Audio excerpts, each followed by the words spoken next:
अस्सलाम वालेकुम फ्रेंड्स, मैं हूं नवेद यार खान और इस चैनल पर करते हैं हम गुफ्तगू किताबों के हवाले से। और आज भी कुछ नई किताबों के साथ आपके सामने हाजिर हूं।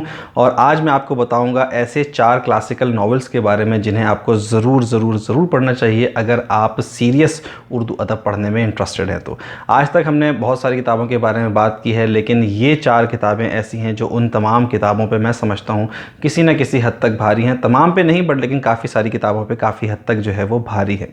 कुछ अर्सा पहले मैंने एक वीडियो बनाई थी अबाउट टॉप 10 नॉवेल्स, और उसमें मैंने आपको बताए थे उर्दू की काफ़ी सारे ऐसे नॉवेल्स जो मुझे लगता था कि आपको पढ़ने चाहिए। उसके कमेंट्स पढ़ के मुझे अंदाज़ा हुआ कि आप लोगों ने शायद उसका डिस्क्लेमर जो है वो गौर से नहीं सुना।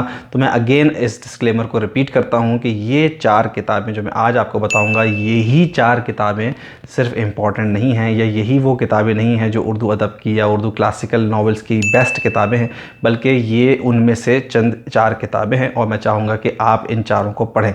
लेकिन मैं ये नहीं कह रहा कि यही 4 किताबें बस पढ़नी है। जिस तरह उसमें कई लोगों ने कहा कि जी आपने जन्नत के पत्ते के बारे में नहीं बताया, आपने राजा गिद्ध के बारे में नहीं बताया, आपने उदास नस्लें के बारे। तो मैं चाहता हूँ कि मेरी हर वीडियो में आपको एक नई किताब का नाम जो है वो सुनने को मिले, हर वीडियो में आपको एक नई किताब की मालूमात मिले, हर वीडियो में आपको रिपीटेड किताबों के बारे में बात सुनने को ना मिले।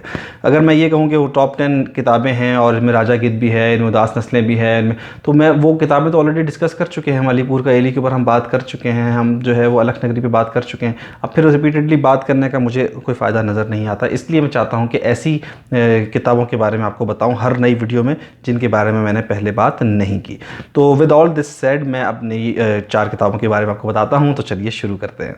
पहली किताब खतीजा मस्तूर का तहरीर करदा नावल आंगन है। आंगन is like a brilliant novel, इसलिए कि खतीजा मस्तूर ने इस नावल को लिखा है। इसका जो बैकग्राउंड है वो है about partition of India and Pakistan, और इसको जो उन्होंने प्रेजेंट किया है सिम्बॉलिकली, वो एक फ़ैमिली की हैसियत दिखाई है इसमें, और इसके कैरेक्टर्स को बहुत ही ज़्यादा स्ट्रांगली प्रेजेंट किया है उन्होंने। काफ़ी जनरेशन ऑफ कैरेक्टर्स दिखाए हैं इसमें, हर जनरेशन का कैरेक्टर दिखाया है इसमें। और इसमें जो है वो ऐसे हर इंडिविजुअल कैरेक्टर्स की अपनी एक राय, अपनी एक आइडियाज़, और उन सबको एक छत के नीचे उन्होंने जमा किया है, और कैसे वो एक साथ रह रहे हैं, कैसे एक साथ परवान चढ़ रहे हैं, और फिर कैसे मर्दों में पॉलिटिक्स जो है वो बाप और बेटे के दरमियान दुश्मनी का या कहने के इख्तलाफ राय का सबब बनती है। और फिर कैसे ख़वातीन, बेसिकली खतीजा मस्तूर के बारे में अगर आप थोड़ा बहुत जानते हैं तो ये भी जो है वो निस्वानी हकूक़ निस्वां जो है उसके ऊपर लिखती हैं, और इनके बहुत ज़्यादा मशहूर नावल्स जो हैं वो आपको हकूक़ निस्वां के ऊपर मिलेंगे। तो इस नावल में भी उन्होंने निस्वानी जो आंसर है उसको इसमें जो है वो रखा है शामिल, और उन्होंने बताया है कि कैसे औरत जो है वो उस वक्त की जो औरत थी उसकी क्या नफ्सियात थी, वो क्या महसूस कर रही थी, वो क्या इस सब हालात से जो है वो क्या क्या चीज़ें अपने अंदर जो थी वो एब्जॉर्ब कर रही थी। तो ये नावल बहुत ज़्यादा इंपॉर्टेंट भी है और बहुत ज़्यादा ज़बरदस्त भी है। ज़बान बहुत ज़्यादा मुश्किल नहीं है इस नावल की, लेकिन जो आइडियोलॉजी, जो साइकोलॉजी आपको इसमें पढ़ने को मिलेगी वो बहुत ज़्यादा कीमती है। तो खतीजा मस्तूर का नावल आंगन मैं समझता हूँ कि आपको ज़रूर पढ़ना चाहिए। अगला नावल है शम्सुर रहमान फ़ारूकी का कई चांद थे सरे आसमां। जब आप कोई भी नावल लिखते हैं तो सबसे पहले लोग जो उसको पढ़ते हैं वो होते हैं नक्काद, वो होते हैं क्रिटिक्स, और वो नावल पढ़ने के बाद जो है उसमें जो है वो मीन मेख निकालते हैं कि ये आपने जो ऐसे लिखा है जी, ये रिसर्च ऐसे है, ये रिसर्च वैसे है, और ये अल्फाज इस तरह से नहीं है, इस तरह से इस्तेमाल होना चाहिए था। लेकिन अगर आप किसी नक्काद से कहें कि भाई आप लिखें, तो अक्सर लोगों का ये ख्याल है कि नक्काद जो होते हैं वो इसलिए होते हैं कि वो जो है वो क्रिएटिव प्रोसेस को रोक सकें। अपना जो अब्दुल्ला हुसैन साहब हैं, उन्होंने कहा कि जो उनका नावल आया नादार लोग, उसके बारे में कि जब मेरा नावल आया तो मैंने उनसे कहा कि भाई 6 महीने प्लीज़ आप अपने जो क्रिटिसिज्म है इसको रोक के रखें, 6 महीने लोगों को उसको उस तरह पढ़ने दें जिस तरह मैंने लिखा है। क्योंकि जब क्रिटिक्स उसके ऊपर अपनी राय देते हैं तो वो उस नावल को जो है वो कहीं ना कहीं पढ़ने वाले उस राय के अगेंस्ट ही पढ़ रहे होते हैं, तो कि जो नकाद ने लिख दिया होता है। तो उन्होंने कहा कि जी अब आप इसको फ़िलहाल 6 महीने तक ना छेड़ें, लोगों को एज इट इज़ पढ़ने दें। तो नकाद जो होते हैं उनको लोग बहुत अच्छी नज़रों से नहीं देखते। लेकिन शम्सुर रहमान फ़ारूकी साहब भी एक क्रिटिक थे, इन्होंने भी जो है वो काफ़ी ज़्यादा ये कहना चाहिए कि नावल्स के ऊपर अपने जो रिव्यूज़ हैं वो दिए हैं, और उसके बाद फिर ख़ुद एक नावल लिखा। तो I was expecting a lot, और मुझे वो सब कुछ नज़र आया। और जब मैंने इस नावल को पढ़ा कि this novel has wonderful research, this novel has every single point covered जो आप किसी भी नावल में देखना चाहते हैं। ऑलमोस्ट नियर टू परफेक्शन है ये नावल, और हिस्ट्री से इसका ताल्लुक़ है। इसमें जितने ओल्ड कैरेक्टर्स आपको देखने को मिलेंगे उनके बारे में या उनको कहानी का हिस्सा बनाना, अभी तक मैं ये कंफ्यूज हूँ कि नावल फिक्शन है या ये नावल जो है वो रियलिटी बेस्ड है। मैं सही से तयन नहीं कर पाया हूँ, लेकिन मेरी रिसर्च यही कहती है कि ये नावल जो है वो फिक्शन बेस्ड है और एक सारे कैरेक्टर्स फिक्शस हैं, क्योंकि इसमें आपको बहादुर शाह ज़फ़र मिलते हैं, इस नावल में आपको मिर्ज़ा गालिब मिलते हैं, इस नावल में आपको बहुत ही ज़्यादा तारीख़ के बड़े बड़े नाम मिलते हैं। तो मैं ये समझता हूँ कि अगर आपने अपनी कहानी में इतने बड़े बड़े नावल इतने बड़े बड़े कैरेक्टर्स को ऐड करना है तो आपको बहुत ही ज़्यादा स्ट्रॉन्ग रिसर्च जो है वो करने की ज़रूरत होती है।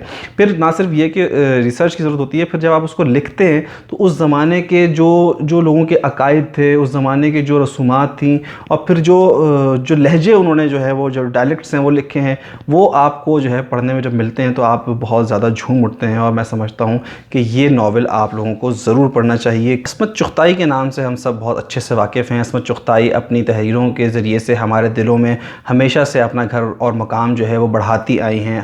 इस्मत चुग़ताई ज़्यादातर जो है वो अपने अफ़सानों के लिए मशहूर हैं, लेकिन उन्होंने नावल्स भी तहरीर किए हैं, और उनकी तहरीरों में सबसे ज़्यादा जो नावल मशहूर हुआ, जो सबसे ज़्यादा जिसने शोहरत हासिल की, वो था टेढ़ी लकीर। और टेढ़ी लकीर इसको कई लोगों का ये ख्याल है कि इस्मत चुग़ताई की बायोग्राफ़ी का कुछ हिस्सा भी इसमें शामिल है।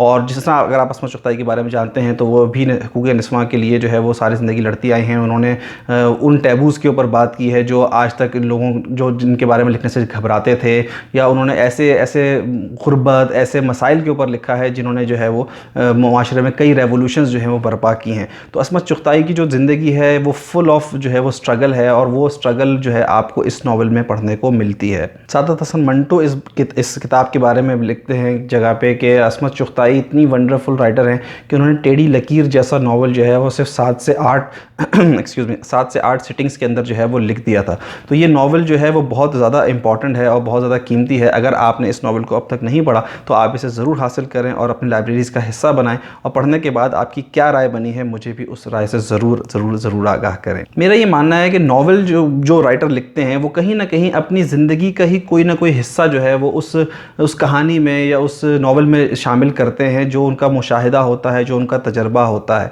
अगली किताब इंतज़ार हुसैन साहब की बस्ती है, और बस्ती भी एक ऐसा ही नावल है जो कहीं ना कहीं मुझे काफ़ी हद तक उनकी बायोग्राफ़ी का एक हिस्सा लगता है। ये बस्ती सेट है, ये भी अगेन पार्टीशन के दौर में सेट है, जब पार्टीशन हुआ और पाकिस्तान लोग आए इंडिया को छोड़ के, और अपनी महबूब हस्ती, अपनी महबूब ज़मीन और अपने महबूब मोहल्लों को छोड़ के जब लोग आते हैं तो एक जुदाई का गम उनके दिलों में है। फिर एक नए मुल्क में, नए शहर में उसके मसाइल, और फिर ज़ाहिर है उसके अंदर जो है वो बहुत ज़्यादा नए लोगों से मुलाकातें हैं। वो सब कुछ, वो दर्द, वो कर्ब आपको जो है वो बस्ती के अंदर पढ़ने को मिलेगा। और बस्ती इज़ अ सुपर्ब रीड। मैं समझता हूँ अगर आपने पार्टीशन के ऊपर कोई भी किताब पढ़नी है तो आप बस्ती पढ़ें, और आपकी समझ में पार्टीशन का वो पूरा दुख आ जाएगा। बस्ती आपको कहीं पे भी कोई ज़्यादा अचानक शॉक नहीं देता, बस्ती आपको कहीं ऊंचा नीचा उठा पटक नहीं करता आपके साथ, बस्ती आपको बहुत smoothly point A to point B लेके जाता है। जिस तरह इंतज़ार हुसैन साहब की पर्सनैलिटी है, बिल्कुल उसी तरह से आपको जो है वो बस्ती जो है वो नज़र आएगा। बस्ती में उनके पर्सनैलिटी की एक झलक आपको नज़र आएगी। बस्ती एक बहुत खूबसूरत नावल है, मैं आपको हाईली रिकमेंड करूँगा कि अगर आपने ये नावल नहीं पढ़ा अब तक तो आप इसे ज़रूर पढ़ें। बस्ती के बाद मैं इस बात को कहना नहीं चाहता, लेकिन इंतज़ार हुसैन साहब का एक और नावल आगे समंदर है, वो भी आप ज़रूर पढ़ें। वो भी पार्टीशन के हवाले से ही लिखा गया नावल है। लेकिन फ़िलहाल मैं ये 4 नावल्स के बारे में बात करना चाहता था आपसे। तो ये वो 4 नावल्स हैं जो मैं समझता हूँ कि आपको ज़रूर पढ़ने चाहिए और अपनी लाइब्रेरीज़ का हिस्सा बनाना चाहिए। उम्मीद है ये वीडियो आपको पसंद आई होगी, और अगर आपने इन किताबों में से कोई एक किताब भी पहले से पढ़ी हुई है तो उसके बारे में जो आपकी राय है वो ज़रूर कमेंट सेक्शन में बताएं, ताकि मैं और दूसरे लोग जो है वो आपकी राय जान सकें। हम एक फ़ोरम की तरह से भी इस वीडियो को यूज़ कर सकते हैं अबाउट डिस्कसिंग बुक्स। तो इंशाल्लाह नई वीडियो में आपसे मुलाकात होगी। अगर आपने अब तक सब्सक्राइब नहीं किया है मेरे चैनल को तो ज़रूर सब्सक्राइब करें, और ये बेल आइकन ज़रूर प्रेस करें ताकि आपको मेरी आने वाली हर वीडियो की मालूमात फ़ौरन राइट अवे मिल सके। अपना ख्याल रखिए, खुश रहिए, अल्लाह हाफ़िज़।